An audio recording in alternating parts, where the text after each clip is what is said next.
Ya, volvemos a Sin Corbata. Si hay una persona que seguramente no descansó este fin de semana patrio, lo doy por seguro, es la ministra de Transportes, Gloria Hood. ¿Cómo le va, ministra? Muy buenos días. Bienvenida a Sin Corbata. Buenos días. ¿Descansó, no? ¿Pocaso? Poco. El 17 tuve un ratito y me dediqué a hacer aseo en mi casa, así que... Nada de celebraciones. No. Vamos a tocar justamente el tema central que hemos discutido durante todo el programa, este fin de semana patrio que dejó números preocupantes. Vamos a la nota de Marcela Arancibia y entramos aquí en el tema con la ministra de Transportes. Dando en la fiesta chilena. Suena como cualquier cueca que se pueda haber bailado durante estas fiestas patrias, pero escuche bien la letra. Pasa la llave Pérez, fiesta y curao. Ay, no sé, hay porque a sí, recuerda Emilia. Busca concientizar sobre los riesgos de manejar en estado de ebriedad o bajo la influencia del alcohol y así evitar que las cifras de fallecidos fueran las protagonistas de unas festividades extensas. Sin embargo, los 5 días pasaron la cuenta y el número de víctimas fatales aumentó con respecto al año pasado. 36 personas perdieron la vida en accidentes de tránsito dentro de este fin de semana. Es una cifra que no habíamos visto. El fin de semana más largo comparable de 2012 fueron 33, el año pasado 22. A 4 años de la promulgación de la ley Emilia, la cantidad de accidentes con resultado de muerte por conductores en estado de ebriedad ha bajado un 50,5%, un número histórico si consideramos que Chile es el país que consume más alcohol en América Latina, según la Organización Mundial de la Salud. Yo creo que mucha gente ya no conduce bajo estado de ebriedad porque tiene miedo a la cárcel. Hay que ser súper honesto en esto y reconocer que sí, que ese es un factor. Pero también creo que mucha gente ha tomado en cuenta toda la sensibilización que se ha hecho y también todos los medios que hay para transportarse, desde aplicaciones. Pero no todas las cifras son alentadoras porque de acuerdo a la Comisión Nacional de Seguridad de Tránsito, CONACET, la cantidad de personas que se dan a la fuga después de protagonizar un accidente pasaron de 171 hace 6 años a 864 en 2017, un aumento del 400% que se puede vincular a las elevadas multas de hasta 1 millón de pesos y a los 5 años de cárcel que impone la ley Emilia en caso de presentar elevados niveles de alcohol en la sangre si va manejando al momento de protagonizar un accidente. Creemos entender que las personas, ante el miedo de una aplicación de una severa sanción, cometan acciones de este tipo como fugarse. Pero la verdad es que no saben que se exponen a sanciones mayores. Intensificar la fiscalización y aumentar las penas por no cumplir con las leyes del tránsito son algunas de las propuestas para disminuir la cantidad de accidentes. Sin embargo, hay una medida clave, pero que parece como la más difícil de lograr: crear una verdadera conciencia vial. Números sin duda preocupantes, ministra. Lo vimos el fin de semana, 36 muertes, más de 1.300 accidentes. Usted lo señaló en los últimos días, preocupante, alarmante. Incluso deslizó la posibilidad de que se endurezca más la normativa, las leyes. La ley Emilia fue un comienzo. Uno diría, a ver, ¿qué pasaría en Chile, por ejemplo, sin otras leyes como la ley de tolerancia cero? ¿Sería un poco un desván de esto? Justamente esa es la gran preocupación que nosotros tenemos y me llama la atención que siendo este un tema en que se arriesga la vida propia y la vida de la familia y de otras personas, los cambios de comportamiento cuesten tanto. Y, por ejemplo, todas las medidas que van en dirección de proteger la vida, como por ejemplo usar cinturón de seguridad, no consumir alcohol cuando conduces, tantas medidas que están establecidas por ley han tenido que ser impuestas por obligación y no son producto de un cambio de comportamiento espontáneo. Y a mí eso me impacta y estoy cada vez más convencida de que en realidad la regulación es lo único que mueve un poco la actitud, el látigo mucho más, o el garrote mucho más que la zanahoria. Porque uno esperaría, como digo, por ejemplo, el uso de sillas de niños, también impuesto por obligación.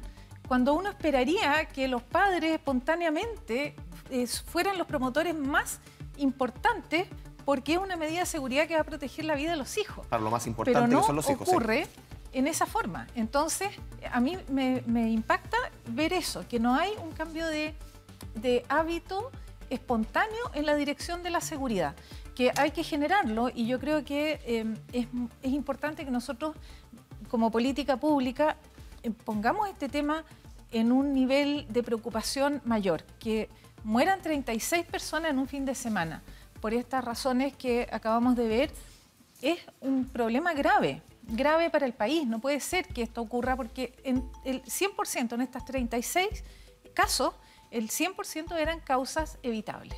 Lo hemos conversado aquí, perdón, ministra, lo hemos conversado aquí en el panel. Parece que funcionamos con látigo nomás. Dejo el cuestionario aquí instalado para conversar con la ministra. Cuando no es cultural, debe ser política pública. Tenemos una pésima cultura vial, una pésima educación vial, entonces tenemos que reforzar la política pública. Y ahí, ministra, yo la quiero llevar a un tema que es muy sensible para las familias después de este 18, que son esas más de 1000 familias que fueron... ¿Y qué pasa con las víctimas? Porque la sensación de impunidad, ministra, es tremenda frente a estos hechos delictuales. O sea, una familia pobre en Chile que sufrió un accidente tiene que contratar un abogado querellante. Eso es caro. Las compensaciones son bajas. Entonces, la sensación de impunidad en la sociedad es tremenda, porque la verdad es que estos accidentes y estos crímenes no llegan a buenos resultados para quienes los sufren. Entonces, yo quisiera escuchar algo ahí. ¿Hacia dónde va esto? Porque hay hoy día hay más de 1000 familias que son víctimas de accidentes, que es muy probable que no lleguen a una solución concreta a sus problemas, a la hospitalización, a los costos, a los daños morales que significa ser atropellado o incluso ser muerto por una persona, digamos, que consume alcohol. Entonces, yo creo que ahí la ley Emilia avanzó muchísimo, pero nos falta mucho, ¿no, ministra? Falta sin duda. CONACET ha coordinado un servicio de apoyo a las víctimas que les da orientación sobre las medidas que tienen que tomar. Pero no tenemos tampoco una institucionalidad que nos ayude en esa protección. Y después los procesos judiciales siguen y nosotros generalmente vamos haciendo un acompañamiento para entender cómo terminan y qué es lo que se discute, porque aparecen también algunos temas importantes. Por ejemplo, cuando se sanciona la causa basal del accidente. Entonces, por ejemplo, alguien se pasó un disco pare y chocó con otro que venía en la dirección perpendicular. Y ese otro podría haber venido en estado de ebriedad, por ejemplo. Y eso complica el análisis del accidente, pero siempre el culpable es el que se saltó la señal como causa basal. Entonces, hay complicaciones que además están escondiendo otros problemas, como más gente que consume alcohol y que también participa en accidentes. Pero, ministra, resolver esos problemas empieza a generar complicaciones y no hay una institucionalidad que proteja a las víctimas formalmente, digamos, que les haga un acompañamiento.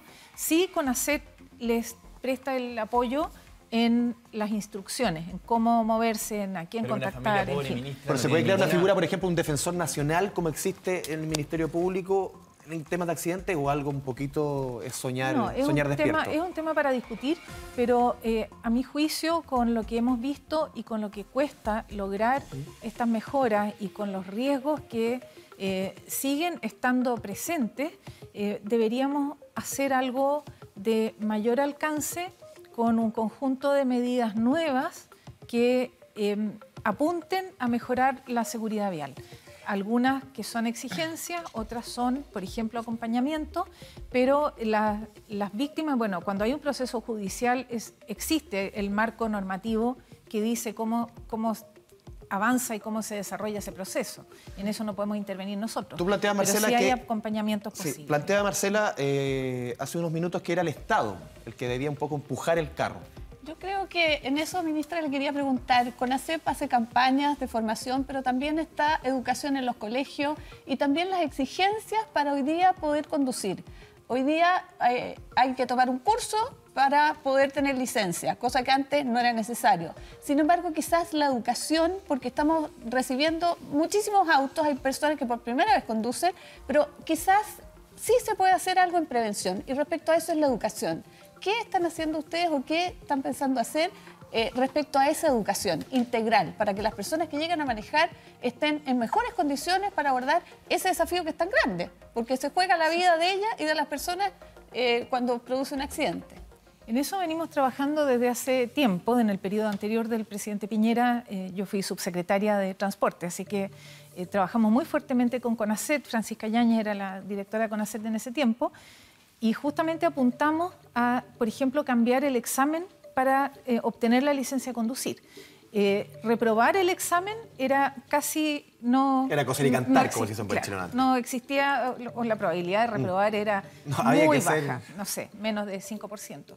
Subió a 30%, porque hicimos un sistema de preguntas aleatorias que las emite un computador. Se modernizó ese examen, con lo cual se subió la exigencia. Creo yo que todavía falta bastante en el examen práctico. Yo viví en Estados Unidos, me acuerdo lo que era hacer el examen de conducir en Estados Unidos, una cosa que había hasta... ¿Se puede hacer educación en los colegios, por ejemplo? Se puede, y es otra cosa que a mí me gusta de algunos modelos internacionales, en que los niños egresan del colegio sabiendo manejar y aprendiendo formalmente a manejar. En Chile se da mucho que un amigo le enseña, el papá le enseña, y no saben, y después van a dar el examen. No es necesario, en los profesionales es necesario el curso, en la licencia ¿Podríamos B trabajar no. con el Ministerio de Educación ahí y hacer un link?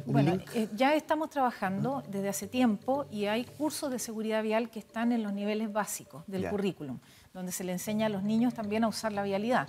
Pero yo creo que podemos ir un poco más allá en incorporar algunas cosas, como por ejemplo conducción profesional. Es algo que aquí se usa poco. Me imagino que, estoy hablando de conductores de camiones, uno podría tener una formación técnica más profunda para conducir camiones. Los camiones son cada vez más sofisticados, llevan carga pesada. Los accidentes asociados a camiones tienen generalmente muchas víctimas. Se supone que por cada víctima en un accidente de vehículos livianos en un camión son 4.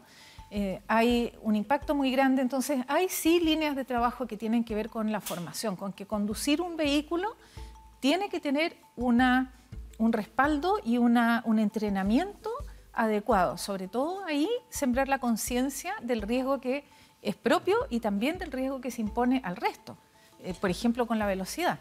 Soledad Obando, hace rato estaba... Sí, lo que pasa es que yo creo que una cosa es la política pública desde lo que decía Nicolás, que tiene que ver con lo que pasa después que los accidentes ocurren. Otro es lo que mencionaba Marcela, cómo hacemos temas preventivos. Yo he leído harto respecto a las exigencias de las licencias de conducir en Chile. Me he formado la impresión de todo lo que he leído, que aquí le pedimos harto poco a la gente para sacar licencia de conducir, partiendo por la edad. O sea, hoy día el niño de 17 años con el padre puede manejar, ¿no?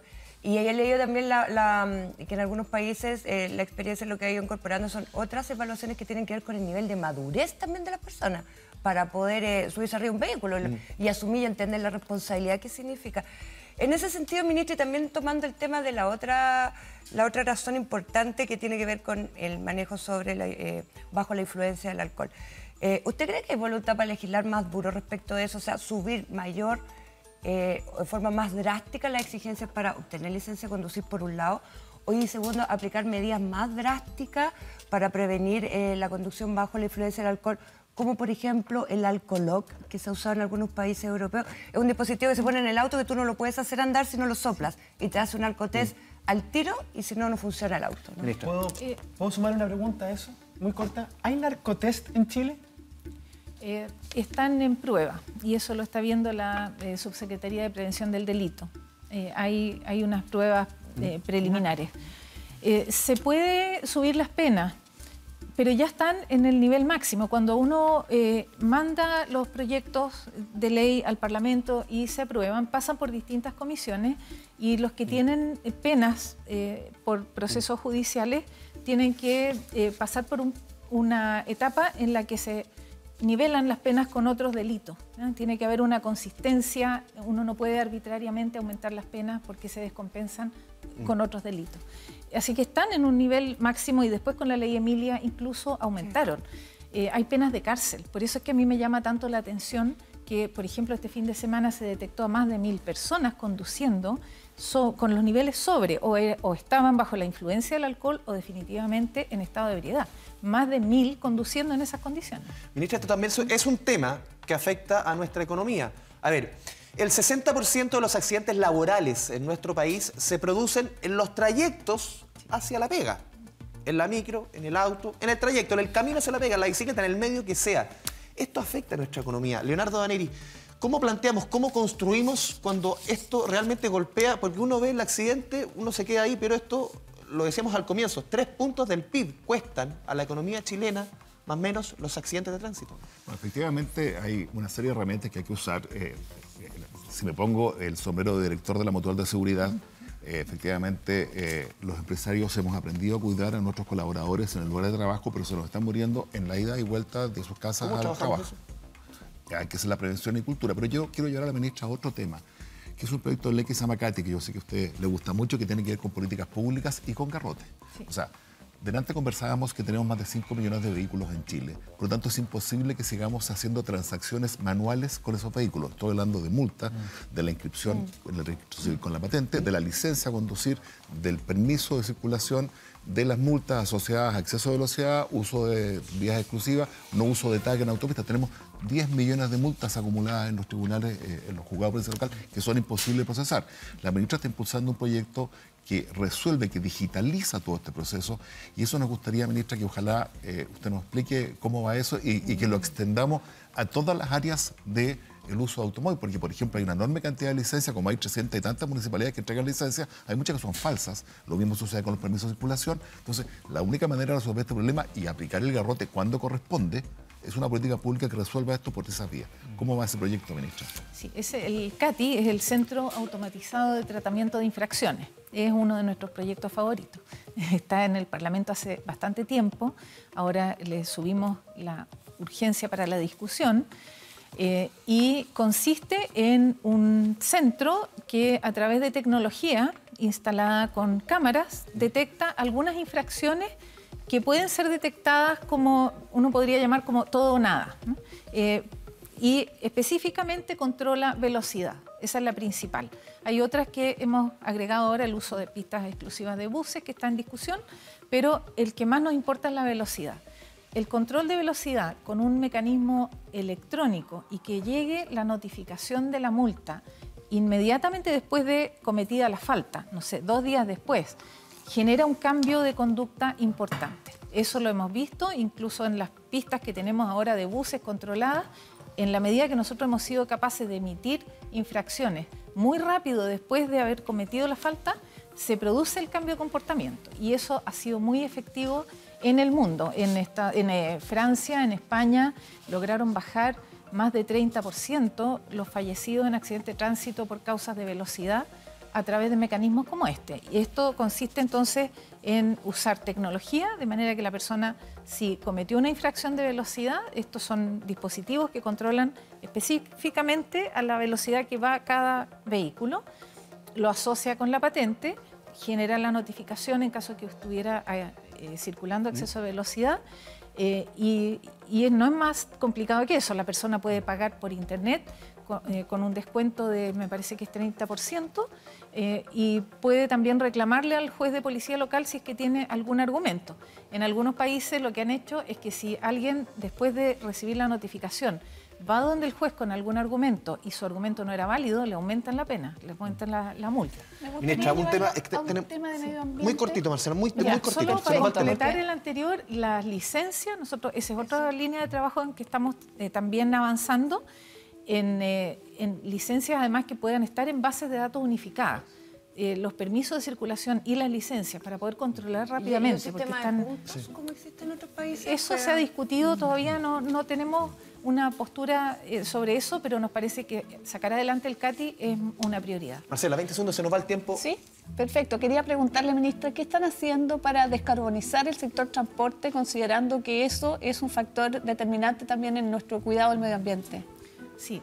Mira, si uno mira los planes estratégicos de transporte de todo el mundo desarrollado, no hay ninguno que no tenga la reducción de emisiones de CO2 como objetivo central. Eso es algo que va a mover al mundo. Y en Santiago en particular, en Chile, estamos promoviendo la electromovilidad. En la nueva licitación de Transantiago vamos a tener ya 200 buses eléctricos, 100 en diciembre, 100 en enero. Hoy, antes de venir para acá, recibí la visita de otros empresarios que quieren participar, con buses eléctricos también.